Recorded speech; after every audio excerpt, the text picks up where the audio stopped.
Every night, when you close your eyes, something extraordinary happens that you've been trained to dismiss as meaningless. You enter a state where the laws of physics dissolve, where time becomes fluid, where you can fly, breathe underwater, speak with the dead, and reshape reality with a thought. And when you wake up, you're told it was just a dream, just random neurons firing, just meaningless mental noise. But what if they lied to you? What if those 8 hours of sleep aren't downtime? What if they're the most powerful creative period of your entire day? What if, while your conscious mind rests, you're actually accessing the source code of reality itself? What if sleep isn't an escape from reality, but the place where reality gets written? Ancient mystics understood something that modern science is only beginning to rediscover. That consciousness doesn't just observe reality, it programs it. And there's a specific state between waking and sleeping where you have direct access to the code, where you can literally rewrite the fundamental patterns that determine what manifests in your waking life. This isn't metaphor. This isn't visualization technique. This is the actual mechanism by which reality gets constructed. And once you understand it, once you learn to consciously use it, you stop being a passive experiencer of life and become its active programmer. Stay with me, because what I'm about to reveal will change how you see every moment you spend asleep. You're about to discover that you've been given 8 hours every single day to rewrite your reality. You just never knew you had the access codes. Until now. Chapter 1. The Programming State. Let me tell you something that will sound impossible until you experience it yourself. Reality isn't fixed. It's not solid. It's not a pre-existing condition you're born into. Reality is code. Malleable, programmable, responsive code. And every night, when you enter the hypnagogic state between waking and sleeping, you're given administrator access. Most people move through this state unconsciously. They drift from awareness into sleep without noticing the threshold, without recognizing that for those few minutes, sometimes seconds, they're in direct contact with the layer of consciousness that's actively generating their experience of reality. Think about what happens in that twilight zone. Images appear that you're not consciously creating. Thoughts arise that don't feel like your normal thoughts. Solutions to problems suddenly become clear. Creative insights drop in from nowhere. Your body feels different, looser, more fluid, as if the boundaries of your physical form are dissolving. This isn't random. You're interfacing with the quantum field, the unified field of consciousness where all possibilities exist simultaneously, where reality hasn't collapsed into one specific outcome yet, where the code is still editable. In your normal waking state, you're locked into consensus, reality, the collective agreement about what's possible, what's real, what the rules are. Your conscious mind is so identified with this agreed-upon version of reality that it can't see beyond it, can't imagine alternatives, can't access the source code. But in that threshold state, the grip loosens. The consensus programming temporarily shuts down, and for a brief window, you're free. Free to access layers of consciousness that your waking mind can't reach. Free to perceive the code underlying the simulation. Free to make edits that will manifest in your waking reality. Ancient traditions knew this. They didn't have the language of programming and code, but they understood the principle. They called it different things.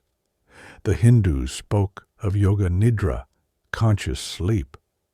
The Tibetans developed dream yoga practices for maintaining awareness through this sleep state.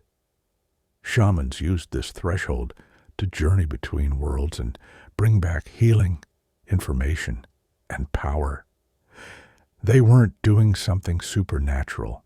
They were doing something natural that we've forgotten. They were consciously working with the programming state. And here's what makes this so powerful. In this state, you're not limited by your beliefs about what's possible. Your rational mind isn't online to tell you that something can't happen. Your doubt, your fear, your conditioning, all of it goes offline. And in that absence, you can input new code without resistance. This is why intention set in this state is so much more powerful than intention set while fully awake. During the day, you can affirm something 1,000 times, and part of you is arguing with it, doubting it, analyzing whether it's realistic. But in the threshold state, that arguing voice is silent. Whatever you impress upon your consciousness in that state goes in clean, uncontested, direct to the source code. The question is, are you programming consciously or unconsciously? Because whether you know it or not, you're inputting code every single night. Most people do it unconsciously, replaying their problems, reinforcing their limitations, imagining worst-case scenarios right as they drift off. And then they wonder why those patterns keep manifesting. But once you understand what's actually happening, once you realize you're in a programming state, everything changes. You start using those moments intentionally, deliberately, strategically, and reality responds. Chapter 2, The Architecture of Dreams. Your dreams aren't random. They're not just your brain processing the day's information. They're the interface between your consciousness and the code of reality. Every dream you have is showing you the current programming, the beliefs, fears, desires, and patterns that are running in your subconscious, the code that's actively generating your waking reality. When you dream about being chased, you're seeing fear programming. When you dream about falling, you're seeing lack of control programming. When you dream about showing up unprepared, you're seeing inadequacy programming. These aren't meaningless symbols. They're visualizations of the actual code running in your system. But here's what most people don't realize. You're not just observing the code in dreams. You can change it. You can become conscious within the dream and start editing in real time. This is lucid dreaming. And it's not just a fun experience or interesting phenomenon. It's direct access to the reality programming interface. When you become conscious in a dream, you're literally standing in the source code with the ability to modify it. Think about what happens in a lucid dream. You realize you're dreaming, and suddenly the laws of physics bend to your will. You can fly because you know there's no gravity. You can walk through walls because you know they're not solid. You can create objects, change scenery, transform yourself because you understand that everything in the dream is consciousness taking form. And here's the secret. Waking reality operates on the exact same principle. The only difference is the consensus agreement is stronger, so the code is more rigid. But it's still code, still programmable, still responsive to consciousness. When you learn to lucid dream, you're not just having interesting experiences while asleep. You're training yourself to recognize that reality is programmable. You're developing the muscle of conscious creation. And that muscle works in waking reality too. Ancient dream yoga practices understood this. They weren't trying to have fun flying around in dreams. They were using the dream state to recognize the dreamlike nature of all reality, to develop the capacity to remain conscious and intentional, regardless of what state they were in. They knew that if you can become conscious in your sleeping dreams, you can become conscious in your waking dream. If you can change the code while asleep, you can change the code while awake. The skill transfers, the capacity develops, the understanding deepens. But even if you don't achieve full lucidity, you're still working with the code every night. Because dreams are bidirectional. They show you the current programming, yes, but they're also how new programming gets installed. The scenarios you experience in dreams, the emotions you feel, the outcomes you witness, these are all writing to your subconscious code. This is why nightmares are so powerful. You experience something terrifying in a dream, and your subconscious doesn't know it wasn't real. It records the experience, stores the emotional charge, and that becomes part of your programming. That's why people develop fears or triggers based on dreams they had. But this mechanism works both ways. You can use it intentionally.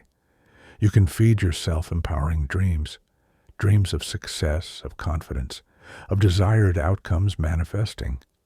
And your subconscious will record those too. Will begin to write that code into your waking reality. This is one of the most practical applications of understanding the sleep code. You can deliberately program yourself with positive scenarios right as you drift off. Feed your consciousness images of what you want to experience, not as fantasy or escape, but as code writing, as reality programming, as blueprint creation for what you're about to manifest. Chapter 3. The Subconscious Operator. Here's something they never taught you in school. Your conscious mind isn't running the show. All day long, you think you're making decisions, choosing your responses, directing your life. But the truth is, your conscious mind controls maybe 5% of your behavior. The other 95% is subconscious, automatic, programmed. You're running on code that was mostly written in childhood. Beliefs you absorbed before you could question them. Patterns you learned from watching others. Survival mechanisms you developed to navigate a world you didn't understand. And all of that code is still running, determining your reactions, your choices, your perception of what's possible. This is why willpower fails. Why you can consciously want something and still sabotage yourself. Why you can know better and still repeat the same patterns. Because knowing isn't enough. Understanding isn't enough. You have to change the actual code.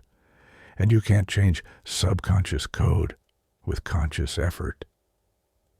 The conscious mind doesn't have that access. It's like trying to change the operating system while using an application. You need to go deeper. You need administrator privileges. That's what sleep gives you. Access to the subconscious operator, the part of your consciousness that's actually writing and running the code that determines your reality. When you're fully awake, there's a firewall between your conscious and subconscious mind. The critical faculty, it's called, the part of you that analyzes, questions, and filters new information based on whether it matches your existing beliefs. This firewall is protective. It keeps you from being reprogrammed by every piece of information you encounter, but it also keeps you stuck in old patterns because it rejects anything that contradicts your existing code, even if that code is limiting you. In the threshold state between waking and sleeping, this firewall goes down, the critical faculty goes offline, and suddenly Your conscious awareness has direct access to the subconscious operator. You can input new code without it being filtered or rejected. Hypnosis works on this same principle. The hypnotist guides you into a state where the critical faculty is bypassed, and then gives suggestions directly to your subconscious. Those suggestions become code. They start running automatically, changing behavior without conscious effort. But you don't need a hypnotist. You have access to this state every single night. Twice, actually. Once when you fall asleep, and once when you wake up. Both transitions offer a window where you can communicate directly with the subconscious operator. This is why affirmations done in this state are exponentially more powerful than affirmations done during full waking consciousness. During the day, you're repeating something while part of you is arguing with it. But in the threshold state, whatever you say goes in unopposed. It becomes code. It starts running. It begins to manifest. The ancient practice of Sankalpa, sacred resolution, was designed for exactly this. You craft a clear, powerful intention for what you want to create or become. And then you repeat it in the threshold state, impressing it directly onto the subconscious. Not as wishful thinking, as programming. The subconscious doesn't distinguish between imagined and real, between desired and actual. It takes whatever you consistently impress upon it and makes it real. This is why worry works so well. You keep imagining worst-case scenarios, and your subconscious treats those images as code to execute. But once you understand the mechanism, you can use it consciously. You can deliberately program your subconscious with the reality you want to experience. Not through force or positive thinking, through direct code writing in the state where the operator is accessible. Chapter 4. The Reset Protocol. Every night you die, and every morning you're reborn, not metaphorically, actually. When you fall into deep sleep, your sense of self dissolves. Your identity ceases. Your awareness of being a person with a history and a future temporarily ends. You merge back into the unified field of consciousness. And then you wake up and you reconstruct yourself. You remember who you are. You reconnect with your identity, your story, your life. You reboot the program of being you. But here's what most people never realize. You're not required to reboot the same program. Every morning is an opportunity to load different code, to become a different version of yourself, to reset the fundamental patterns that determine your experience. This is the most profound application of sleep code work, not just programming specific outcomes or changing specific beliefs, but fundamentally rewriting who you are at the identity level. Your identity is just code, a collection of beliefs about who you are, what you're capable of, what you deserve, how life works for you. That code was mostly written by others, parents, society, early experiences, and it's been running on autopilot, recreating the same version of you day after day. But in the threshold between sleep and waking, before you fully reconstruct your identity, there's a moment of pure potential, a moment when you haven't yet remembered all the limitations, haven't yet loaded all the old code, haven't yet become the same person you were yesterday. In that moment, you can choose. You can consciously select which aspects of yourself to reactivate and which to leave in the past. You can decide to wake up as a different version of you, not pretending, not affirmating, actually rebooting with different code. Ancient spiritual practices understood this as ego death and rebirth. the mystics would meditate deeply, dissolving their sense of separate self, and then consciously reconstruct themselves aligned with divine consciousness rather than egoic identity. They were performing a manual reset protocol. But you don't need to be a mystic or spend years in meditation. You have access to this reset every single night. The consciousness dissolution happens automatically in deep sleep. The question is whether you're going to unconsciously reload the same program when you wake up, or consciously choose a new one. This is why morning practices are so powerful. Not because there's something magical about mornings, but because you're closest to the reset point. You've just emerged from the dissolution state. Your identity code is still soft, still loading, still editable. If the first thing you do is check your phone, scroll through problems, think about your worries, you're immediately loading the old program, reactivating the same patterns, becoming the same person with the same limitations. But if you take those first moments of waking to consciously choose your state, to set your intention, to visualize yourself as the version you're becoming rather than the version you've been, you're performing a conscious reset. You're loading new code. And if you do this consistently, morning after morning, the new code becomes the default. It starts running automatically. You actually become a different person, not through effort or discipline, through repeated reset protocols that gradually rewrite your fundamental identity code. This is how transformation actually works, not through changing behaviors while keeping the same identity, but through changing the identity code itself, so that new behaviors emerge naturally as expressions of who you've become. Sleep gives you this opportunity every single night, a chance to let the old version of you dissolve, and a choice point every morning to consciously reboot as who you're choosing to become. Chapter 5. Mastering the Code.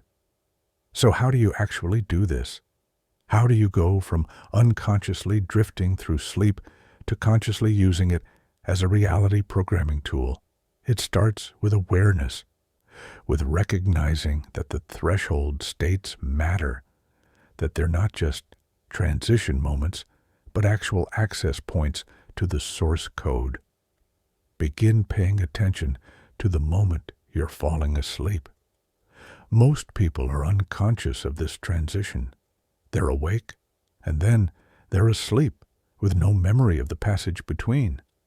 But that passage is where the power is. Tonight, as you lie down to sleep, stay aware. Notice your body relaxing. Notice your thoughts beginning to drift. Notice the point where images start appearing that you're not consciously generating. You're entering the hypnagogic state.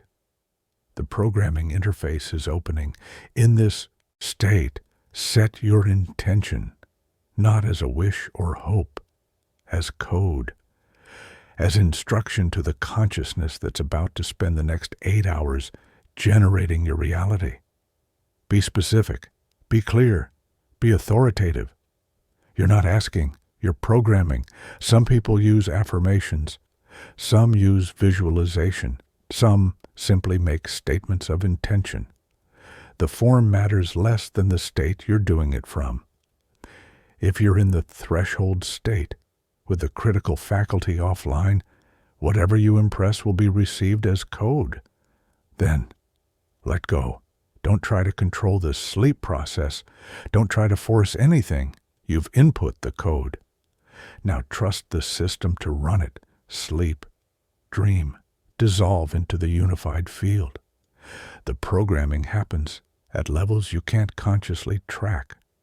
When you wake in the morning, before you move, before you open your eyes, before you engage with the external world, notice the state you're in. You're in another threshold, another access point, another opportunity to program. Who do you choose to be today? Not who were you yesterday, not who others expect you to be. Who are you choosing to become right now? Feel into that version of yourself, not as future aspiration, but as present reality. You're not becoming that person eventually. You're loading that code now. Then, as you move into your day, pay attention to your dreams. Keep a journal. Write them down, not for interpretation in the traditional sense, but to see what code is currently running, what patterns keep appearing, what emotions keep arising, what scenarios keep playing out.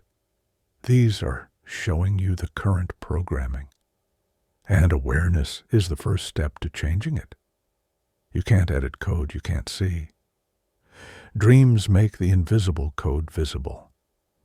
As you develop this practice, you'll start noticing changes. Synchronicities increase. Desired outcomes manifest more easily. Old patterns lose their grip. You'll have moments where you catch yourself responding differently, thinking differently, being different, without trying. That's the new code running. That's the reprogramming taking effect. And the more you consciously work with the sleep state, the faster and more profound the changes become. Some people take it further. They develop lucid dreaming skills. They learn to become conscious in dreams and consciously interact with the code in real time. This accelerates everything because you're not just programming at the threshold, you're working with the code throughout the entire sleep cycle.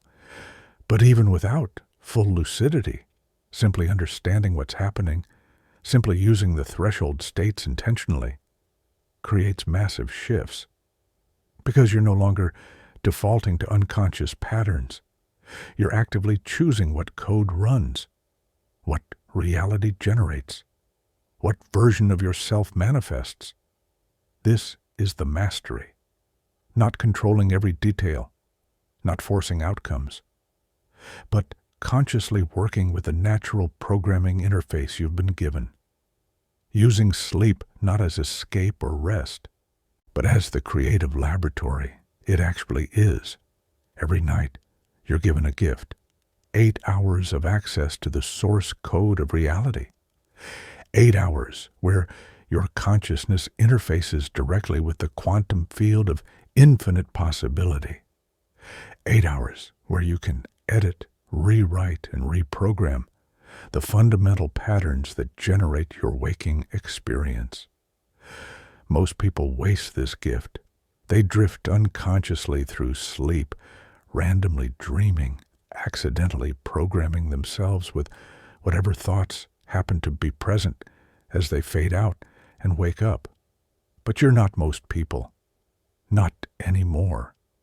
Because now you know what's actually happening. You understand that sleep isn't downtime. It's programming time. You recognize that you're not just a passive experiencer of reality, but an active coder with access to the source every single night. The woman on the cover of this ancient book, eyes closed, surrounded by sacred geometry and radiating light. She's not sleeping. She's programming. She's accessing the code. She's rewriting reality from the deepest level of consciousness. And so can you, starting tonight. Starting with the simple awareness that the threshold between waking and sleeping is a doorway, an access point, a moment of pure potential where the code is editable and your consciousness has administrator privileges. You don't need special abilities. You don't need years of training. You don't need to be spiritual or mystical or gifted. You just need to recognize what you already have access to and start using it consciously instead of unconsciously. The code is there. The interface opens every night. The question is, what will you program? Will you keep running the old code, unconsciously recreating the same patterns, the same limitations, the same version of reality you've been experiencing? Or will you start deliberately writing new code, new patterns, new possibilities into your consciousness? The rewriting code of reality isn't a metaphor. It's the actual mechanism. And sleep is when you have the clearest access to it. So tonight, when you close your eyes, remember, you're not just going to sleep. You're entering the programming state. You're accessing the source code. You're about to spend 8 hours in direct contact with the consciousness that generates your reality. What will you choose to program? What version of yourself will you load when you wake? What reality will you code into existence? The choice has always been yours.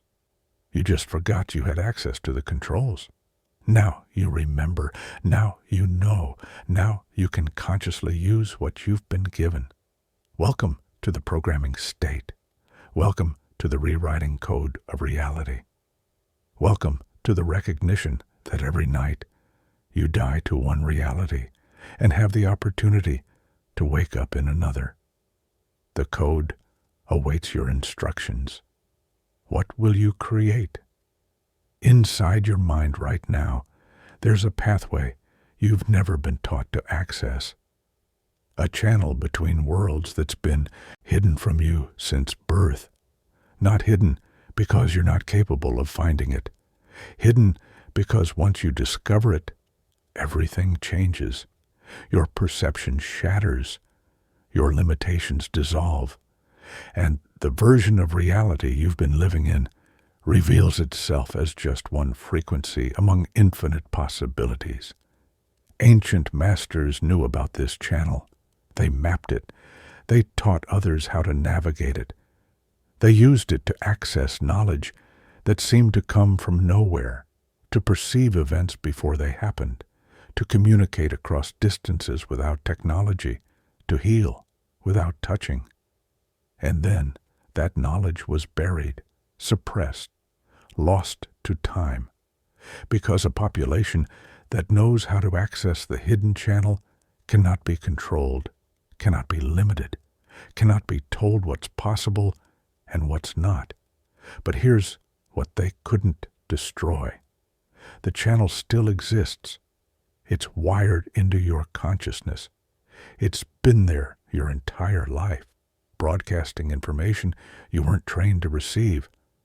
And right now, in this moment, you're about to learn what they never wanted you to know, that between the world you see and the world that actually exists, there's a pathway, a hidden channel. And you've always had the ability to tune into it. Stay with me, because what I'm about to share will unlock something in you that's been dormant, waiting, ready to awaken the moment you understand how to access it. Chapter 1. The channel you forgot. There was a time when you knew about this channel, when you were a child, before the world trained it out of you. You had imaginary friends who felt more real than real. You had dreams so vivid you weren't sure which world was the dream. You knew things you couldn't possibly know. You felt things before they happened. You saw things others couldn't see. And the adults told you it wasn't real. Told you to stop making things up. Told you to focus on what's actually there, on what's practical, on what everyone else agrees is true. So you closed the channel, not because it disappeared, because you learned to ignore it, to dismiss it, to label the signals it was sending as imagination, coincidence, or meaningless noise. But the channel never stopped broadcasting. You just stopped listening. The hidden channel is the space between your conscious mind and the vast intelligence that exists beyond it. It's the connection point between your limited perception and unlimited awareness. It's the pathway through which information flows from dimensions of reality you can't see with physical eyes. Every culture throughout history has had a name for it. The Hindus called it the Akashic Records. The Greeks spoke of the nous. Indigenous traditions called it the spirit world. Modern mystics refer to it as the quantum field or universal consciousness. Different names, same truth. There's a layer of reality that exists beyond the physical. And your consciousness has a built-in mechanism to access it. This mechanism isn't mystical in the supernatural sense. It's natural. It's part of your design. Just like you have eyes to perceive light and ears to perceive sound, you have an internal receptor that perceives information from beyond the five senses. That receptor is what we call intuition. But it's far more than a gut feeling. It's a sophisticated channel of communication between your individual awareness and the collective consciousness of all that is. When you have a sudden knowing about something you couldn't logically know, that's the channel. When you think of someone seconds before they contact you, that's the channel. When you feel pulled toward a choice that makes no rational sense but turns out to be exactly right, that's the channel. The problem is, you've been taught to override these signals, to trust logic over intuition, to believe only what can be proven, to dismiss anything that doesn't fit the materialist model of reality. And so, the channel remains hidden, not because it's secret, because you've been conditioned to ignore its existence. But some part of you never stopped sensing it. Some part of you always knew there was more. That's why you're here right now. That's why these words are resonating. Your consciousness recognizes the truth being spoken because it's been trying to tell you the same thing. The hidden channel is real. It's open. And you're about to remember how to use it. Chapter 2. The space between worlds. Reality is not singular. It's layered. There's the world you experience through your five senses. And then there's everything else. Between the physical reality you inhabit and the infinite field of consciousness that contains it, there are dimensions, frequencies, layers of existence operating simultaneously, interpenetrating each other like radio waves, occupying the same space without interfering. You exist in all of these layers at once. Your physical body anchors you in material reality, but your consciousness extends far beyond your body, reaching into realms that exist outside space and time as you understand them. The hidden channel is your access point to these other dimensions.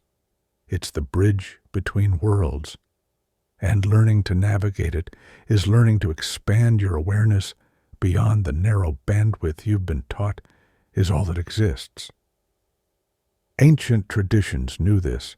Their spiritual practices weren't about believing in invisible realms.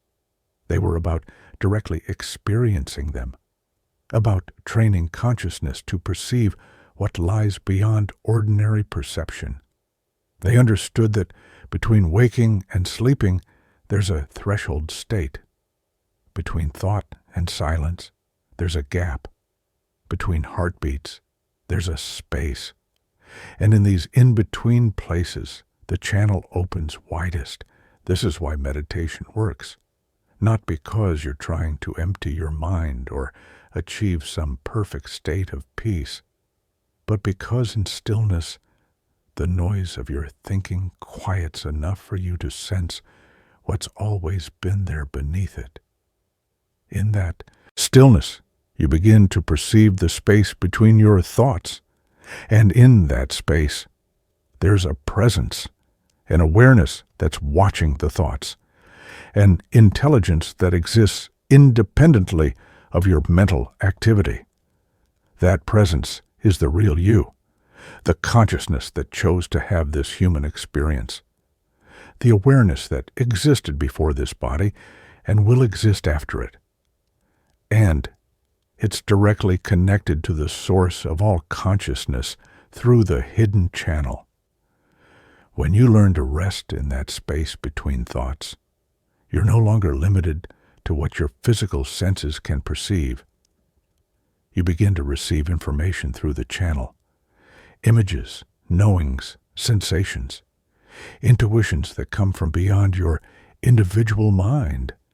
This is how prophets received visions, how mystics accessed divine wisdom, how shamans traveled between worlds, how healers knew what was wrong with someone without diagnosis. They weren't special. They just knew how to consciously use the channel that everyone possesses. The space between worlds isn't somewhere else. It's right here, interpenetrating physical reality. You've been moving through it your entire life without recognizing it, like a fish that doesn't know it's in water because water is all it's ever known. But the moment you become aware of it, everything shifts. You realize you're not just in the physical world, you're in multiple dimensions simultaneously, and the hidden channel allows you to consciously navigate between them. Chapter 3. Opening the Pathway. So, how do you access this channel? How do you tune into frequencies you've been taught don't exist? It starts with understanding that the channel responds to your state of being, not your effort. You can't force it open. You can't think your way into it. You have to become the frequency that allows it to reveal itself. This is why most people never access it.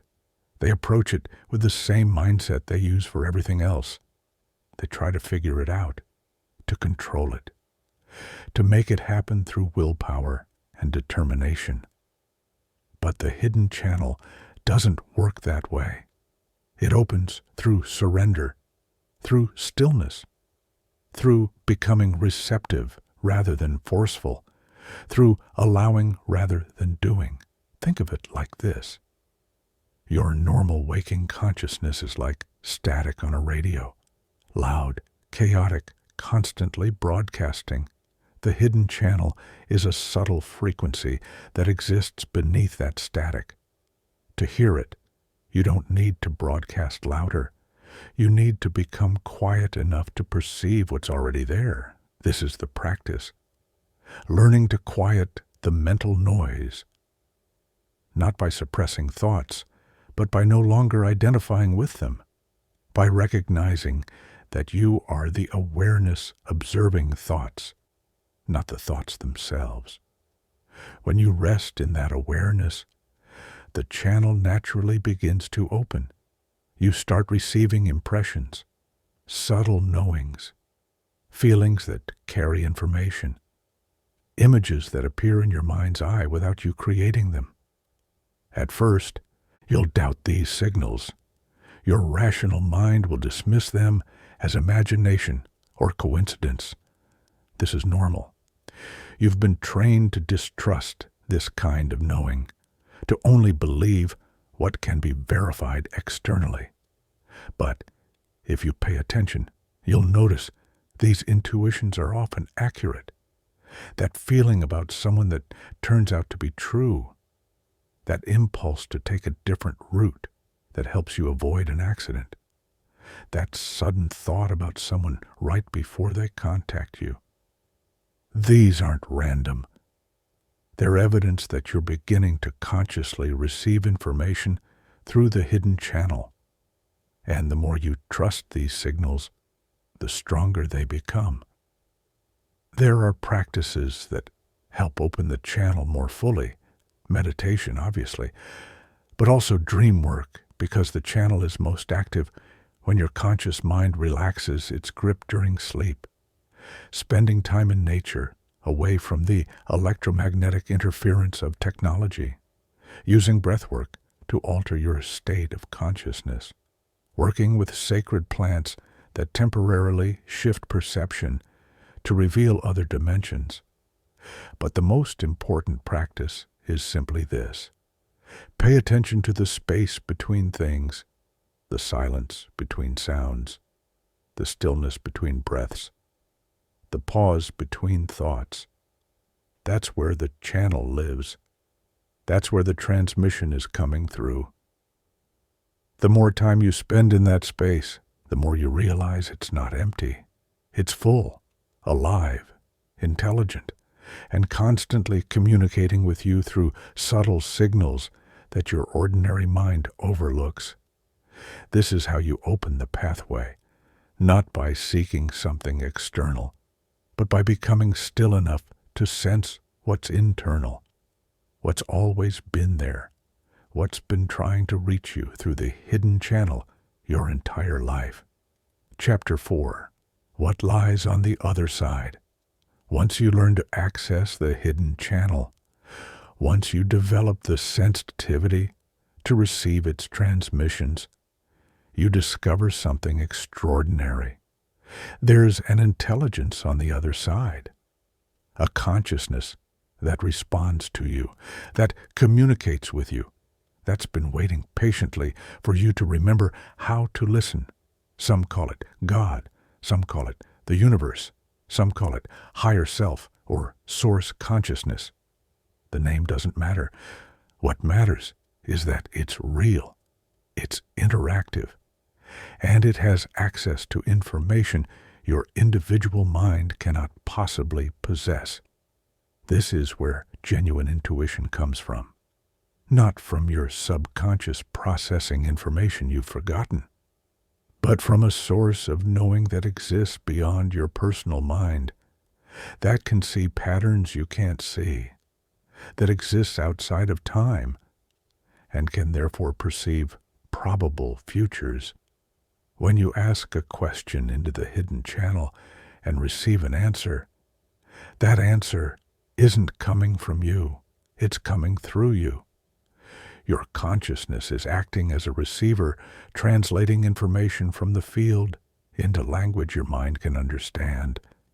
This is how great insights arrive, how solutions appear seemingly from nowhere, how artists receive complete visions, how scientists have breakthrough realizations, how spiritual teachers access wisdom they didn't learn from books. They're channeling, whether they know it or not, whether they call it that or not. They've opened the pathway, and they're receiving information through it. But it's not just information that comes through the hidden channel. It's guidance, direction, support. There's a benevolent intelligence orchestrating synchronicities, arranging encounters, opening and closing doors, to guide you toward your highest path. Most people experience this guidance as luck or coincidence. They don't realize they're being actively guided by something that can see the entire pattern of their life and is working to help them fulfill their purpose. When you become conscious of the channel, you can start actively collaborating with this guidance. You can ask questions and receive answers. You can request signs and they appear.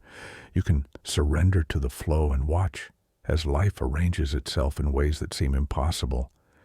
This isn't imagination. This isn't wishful thinking. This is how reality actually works when you're operating through the hidden channel.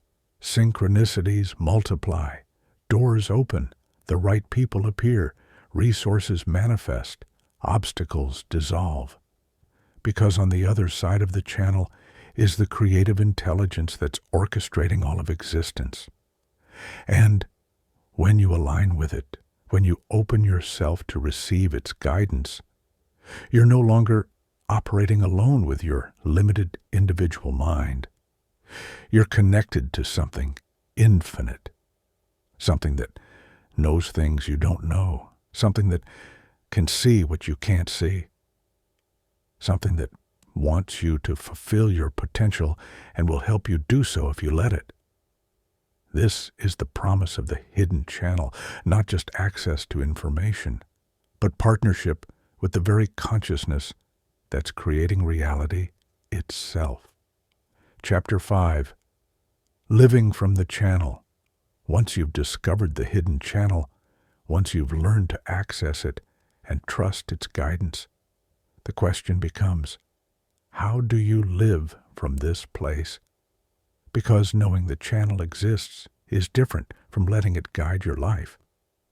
Most people get glimpses, moments of intuition they follow, synchronicities they notice.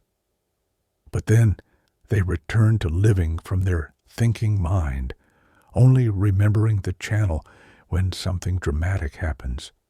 True mastery is learning to live from the channel continuously, to make it your primary mode of navigation instead of an occasional reference point. This means developing the trust to follow intuitive guidance even when it contradicts logic, even when you can't explain your choices to others, even when the path forward isn't clear, but something inside tells you to take the next step anyway. It means recognizing that your thinking mind is a tool, not your master. It's excellent at analyzing, planning, and executing, but it's not designed to lead. It doesn't have access to the larger pattern. It can only see a few moves ahead, while the intelligence on the other side of the channel can see the entire game. Living from the channel requires surrendering control, not in the sense of becoming passive or abdicating responsibility, but in the sense of releasing your attachment to how things should unfold and allowing them to unfold how they're meant to. This is perhaps the most difficult part, because your conditioning tells you that if you're not controlling, forcing, making things happen, then nothing will happen. But the opposite is true. When you try to force outcomes, you interfere with the natural flow. When you surrender to guidance through the channel, life flows with far less resistance. You begin to notice a quality to actions taken from this place. They feel right, even when they're challenging.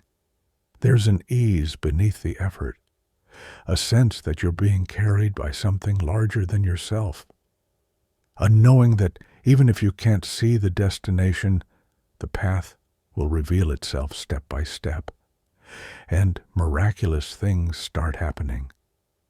Not because you've gained magical powers, but because you're aligned with the creative force of reality itself. You're moving with the current instead of against it. You're collaborating with intelligence instead of trying to figure everything out alone. People notice. They can feel something different about you, a presence, a clarity, a peace that doesn't depend on circumstances. They're drawn to you without knowing why, because consciousness recognizes consciousness.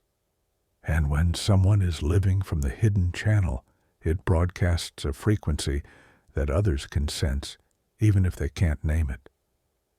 This is the invitation, not just to know about the hidden channel intellectually, but to live from it, to make it your primary way of navigating existence, to trust it more than you trust your thinking, to follow it even when it makes no sense. Because on the other side of that trust is a life beyond what you could have planned, beyond what you could have imagined, beyond what your limited individual mind could have created. On the other side is the life your soul came here to live, the path you were meant to walk, the purpose you were designed to fulfill. And the only way to get there is through the hidden channel. The hidden channel between worlds isn't a metaphor. It's not a poetic concept. It's a real pathway that exists within your consciousness, connecting you to dimensions of reality you've been taught to ignore. Throughout history, those who discovered this channel and learned to use it were called mystics, prophets, seers, shamans. They were both revered and feared because they had access to knowledge and abilities that seemed impossible. But they weren't different from you. They just remembered something you forgot. They developed something you've left dormant. They trusted something you've been taught to dismiss. The channel is there, right now, in this moment, broadcasting, waiting for you to tune in, waiting for you to become still enough, open enough, trusting enough to receive what it's been trying to tell you your entire life. You are more than your body. You are more than your thoughts. You are consciousness itself, temporarily focused into this physical experience, but always connected to something infinite through the hidden channel. And when you remember this, when you reclaim access to this pathway, everything changes, not because you gain something new, but because you remember what you always were. The question isn't whether the channel exists. It does. The question isn't whether you can access it. You can. The only question is whether you will. Whether you'll take the time to quiet your mind enough to sense it. Whether you'll trust the subtle signals when they come. Whether you'll follow the guidance even when it defies explanation. Whether you'll live from this place instead of just visiting it occasionally. The pathway is open. It's always been open. You just needed to remember it was there. Welcome to the hidden channel. Welcome to the space between worlds. Welcome to the consciousness you've always been, but temporarily forgot. The transmission has been waiting for you. Now you know how to receive it.